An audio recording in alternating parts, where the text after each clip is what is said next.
Hebrews 12:15.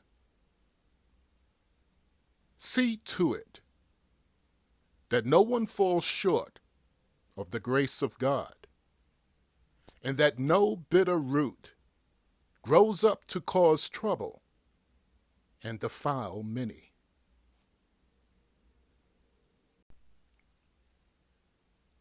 The enemy doesn't always come through obvious attacks.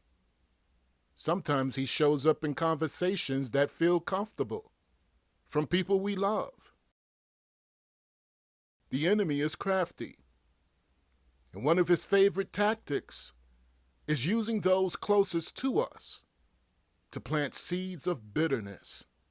He doesn't need a stranger to get us off course. A familiar voice works better. Someone who knows our pain, knows how to push our buttons and mask it as support.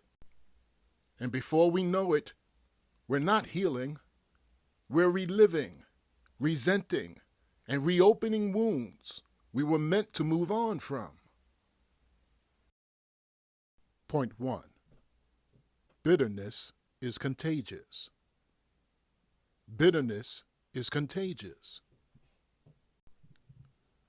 The Hebrew writer warns that bitterness defiles many. It doesn't stay private. And it rarely starts from nowhere. Often it's stirred up by someone we trust, a family member, a best friend, a spiritual advisor even. Not always with bad intentions, but with harmful consequences. They say things like, "I wouldn't let that go if I were you. You were right to be mad. Don't let him off the hook." And you walk away feeling justified, but not healed. Because that's how the enemy works. He doesn't just want you wounded. He wants you to stay wounded. And he'll disguise his methods as a conversation. A strong biblical example of bitterness being contagious is found in the story of Absalom and his sister Tamar in 2 Samuel 13. After Amnon, one of King David's sons, violated his half-sister Tamar, David became angry, but did nothing. And this unresolved injustice deeply wounded Absalom. But instead of seeking God for healing or confronting it righteously, Absalom let the bitterness grow in silence for 2 years, until he finally murdered Amnon, his half-brother. But it didn't stop there. That bitterness matured into a full-blown rebellion against his father David. Absalom didn't just act on personal pain. He pulled others into it. He began turning the hearts of the people against his own father, David, using flattery, charm, and wit just to gain followers. Why this matters? Because what started as a personal injustice soon became a national crisis. Absalom's bitterness didn't just affect his own life. It led to division in the entire kingdom, war, and eventually his own death. And here's the takeaway. Bitterness is never content to stay quiet.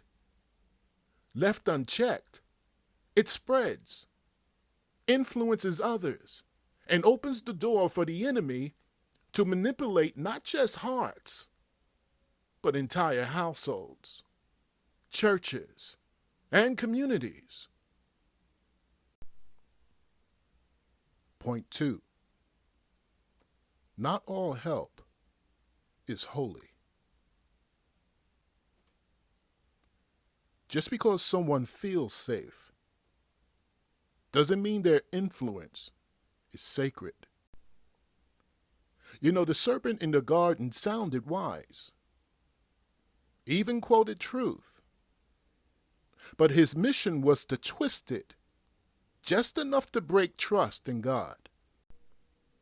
That same strategy still works today. The enemy uses people, sometimes even with good intentions, to rehash your trauma, to keep the offense alive, to replay every wrong. And if you're not careful, their voice becomes louder than God's. Here's a check. If someone keeps fueling your frustration more than feeding your faith, that's not help.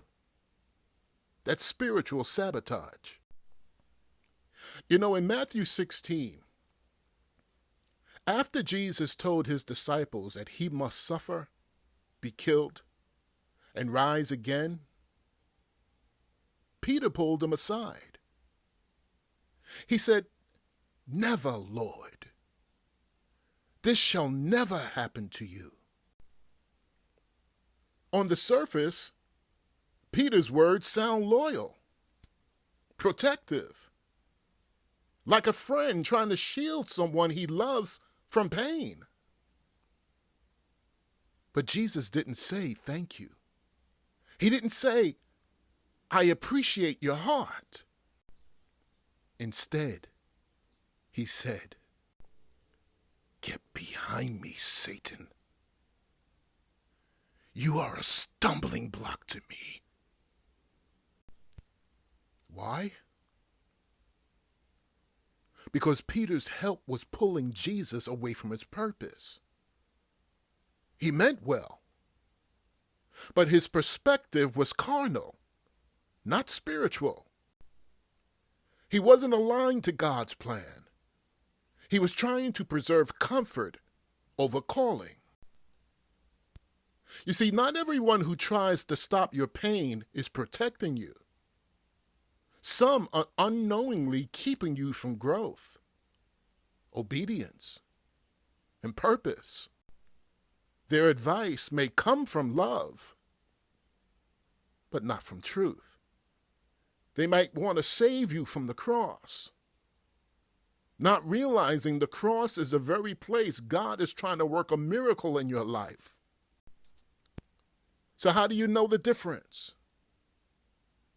Ask yourself, does this comfort push me closer to God's will or pull me away from it? Because not all help is holy. Sometimes an offering of love can quietly become a stumbling block in disguise. Point 3. Guard your ground. Guard your ground. Bitterness warps more than your emotions. It distorts your view of God. You start questioning his justice, his love, his timing. That's why our scriptural passage says, "See to it." Because protecting your heart from bitterness is your responsibility. It's not passive.